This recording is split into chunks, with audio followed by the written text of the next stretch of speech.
And tariffs are set to begin tomorrow on China, Canada, and Mexico. Those North American levies risk driving up car prices for Americans by as much as $12,000. This according to a new study from Anderson Economic Group that sees the cost to building a crossover vehicle rising by $4,000, while the increase is triple that for electric vehicles.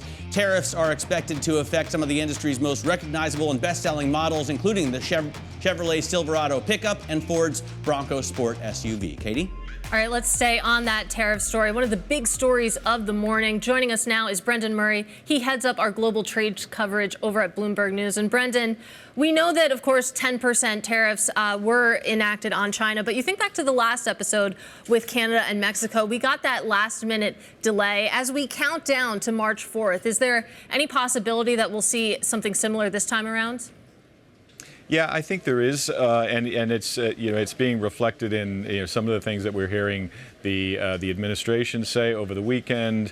There was some talk of from Commerce Secretary Howard Lutnick that the president is seeing some flexibility in that 25% tariff that he's threatened on Canada and Mexico. So there seems to be, whether you're looking at financial markets or listening to the administration, it's fair to have some skepticism about whether we're going to be in an all-out trade war with across North America tomorrow morning.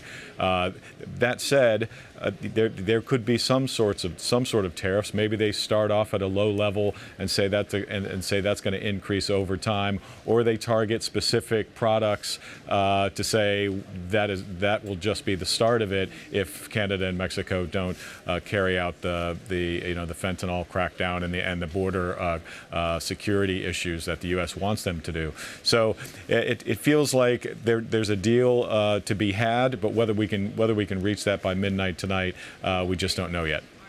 To that end, to Katie's point, when we saw the prior delay, there were a few things that you saw both Canada and Mexico put on the table. Are there specifics, Brendan, that we may know that the president in the U.S. would want to see? We know in broad strokes that he's looking at the fentanyl crisis, but what more does he want? Yeah, well, I think he wants, and Scott Bessent said this in as much, he wants not just the border security issues to be addressed, but he's looking for more help in addressing the flood of Chinese imports that the U.S. is facing. Scott Bessent mentioned the phrase "Fortress North America," and he seemed to like that idea and said Canada is thinking about cracking down on Chinese imports. If Mexico and Canada could get together and do that along with us, then that sounds like a good approach. So it sounds like the makings of some sort of agreement, something that Trump could buy into. But we'll have to wait and see. There are only so many hours left in today, and from what we can tell, there isn't a whole lot of feverish talking going on yet. But there still could be this afternoon.